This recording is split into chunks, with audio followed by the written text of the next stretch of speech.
తొందరలోనే జిల్లాలు రకరకాలుగా నచ్చితే నజరానా టైపుల మండలాలు, రెవెన్యూ డివిజన్లు, జిల్లాలు ఆయన చేసిపోయాడు. ఇప్పుడు జిల్లా ఒక నియోజకవర్గం ఉంది, ఒక జిల్లా 14 నియోజకవర్గాలు ఉన్నాయి. రకరకాలుగా ఇర్రేషనల్గా చేసిండు.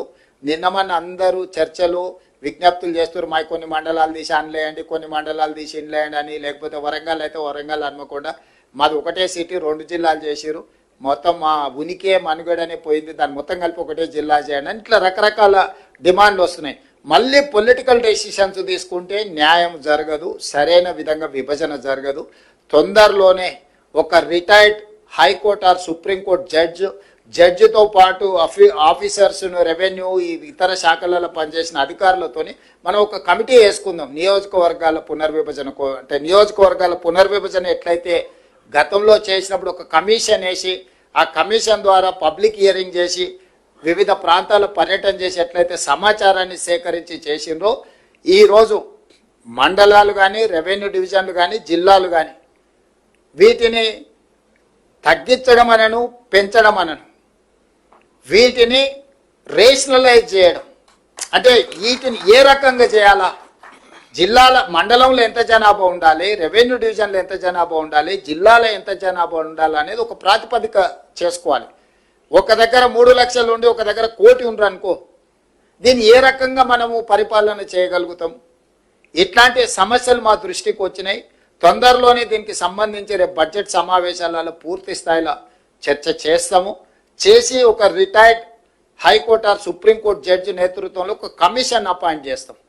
ఒక 6 నెలల్లో అన్ని ప్రాంతాలు పర్యటన చేసి ప్రజల డిమాండ్స్ తీసుకొని ఫస్ట్ మండలాలు రేషనలైజ్ కావాలి.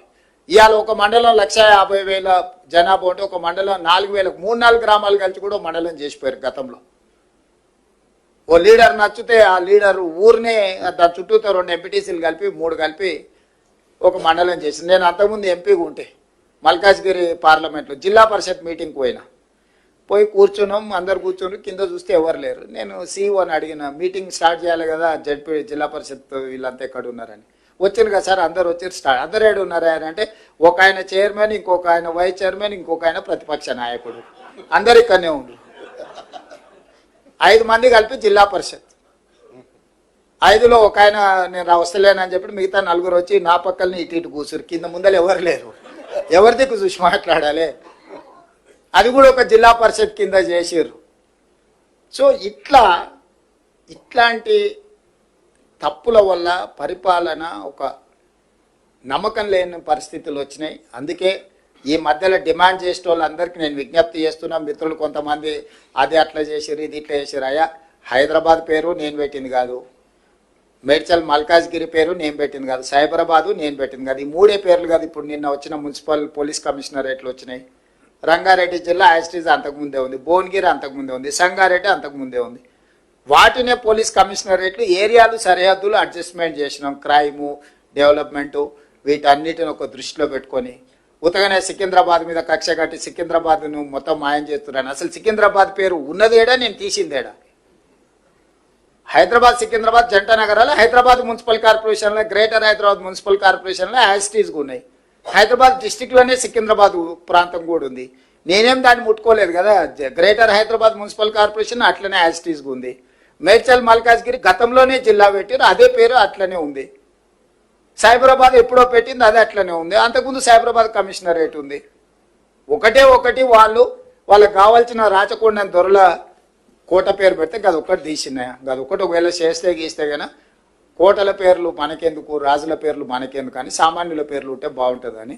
రాచకొండ అనేది తెలుసు కదా, దేవరకొండ, రాచకొండ, పద్మనాయకుల కోటలు అవి.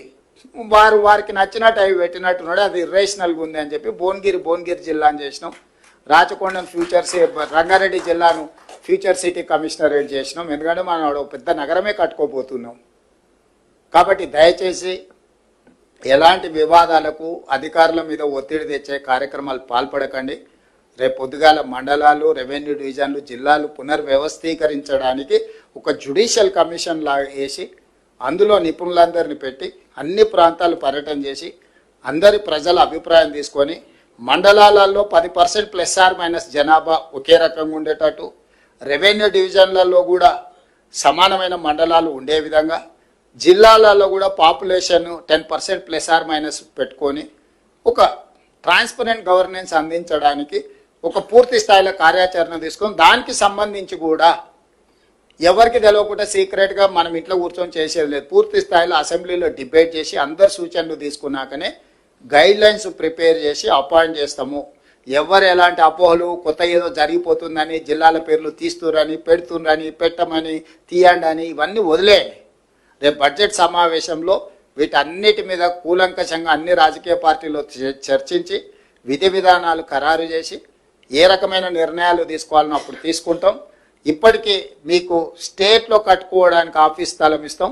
ఇవన్నీ ఎందుకు చెప్తున్నా అంటే కొత్త జిల్లాలు వచ్చినప్పుడు ఆ జిల్లాల ప్రాతిపదికన ఏది జిల్లా హెడ్ క్వార్టర్ అవుతుందో అప్పుడు స్థలం ఇస్తాం. ఇప్పుడు స్టేట్లో మీరు ఏదైనా స్థలము మీరు ఆఫీసు కార్యాలయం కట్టుకోవడానికి ఒకవేళ వచ్చింది అంటున్నాడు అదేదో చూసి ఫస్ట్ హెడ్ క్వార్టర్స్లో కట్టుకోండి.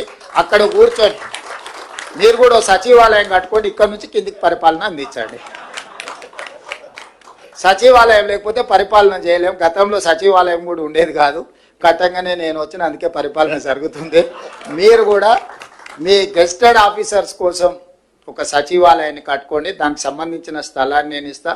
అవసరమైతే మీరు ఎంత జమ చేసుకుంటే మీరు రూపాయి ఇస్తే నేను రూపాయి ఇస్తాను మీరు కట్టుకోవడానికి.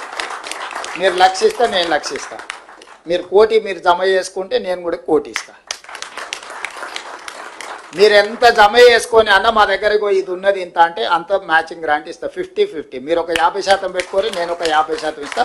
ఒక మంచి వివిధ రాష్ట్రాల నుంచి కూడా గెస్టెడ్ ఆఫీసర్స్ అసోసియేషన్ వస్తే మీ దగ్గర చూసారే Telangana gazetted officers association office చాలా బాగుంది.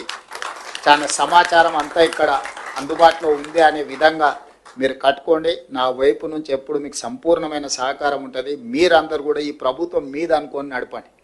ఇది నాది కాదు, మనందరి ప్రభుత్వం. ఇది ప్రజలకు మనం సేవ చేయాల్సిన అవకాశం దొరికింది. ఇన్ని కోట్ల మంది ఉన్నారు. 5 లక్షలే ప్రభుత్వ ఉద్యోగులు. దాదాపు 4 కోట్ల మంది నుంచి 5 లక్షలే మీరు సెలెక్ట్ అయినారని అంటే ఇది ఒక గొప్ప అవకాశం. 4 కోట్ల మందిలో మేము 200 మందిలో మేము ఉన్నామంటే ఇంకా గొప్ప అవకాశం. ఇది ప్రజలు ఇచ్చిన అవకాశం. మనం సద్వినియోగం చేసుకుందాం, మన సమస్యలు పరిష్కరించుకుందాం, ఒక మంచి పరిపాలనకు మనం ఆదర్శంగా నిలబడదాం. ప్రభుత్వం ఎప్పుడూ మీకు సహకారాన్ని అందిస్తుంది. మీరు లేవనెత్తిన విషయాలు శ్రీనివాస్ గారు మీ అసోసియేషన్ వాళ్ళందరూ చాలా ఇచ్చిండ్రు, అన్నీ ఇక్కడ ఉన్నాయి. వీటన్నిటినీ మా చీఫ్ సెక్రటరీ గారికి ఇచ్చి ఎగ్జామిన్ చేసి మళ్ళీ ఒకసారి మీ అసోసియేషన్ చీఫ్ సెక్రటరీ గారితో మీటింగ్ ఏర్పాటు చేసి దీనికి పరిష్కారం కావాల్సిన అన్ని ఆదేశాలు కింద అధికారులకు ఇచ్చి మీ సమస్యలు పరిష్కరిస్తానని తెలియజేస్తూ మీ అందరి దగ్గర సెలవు తీసుకుంటాను.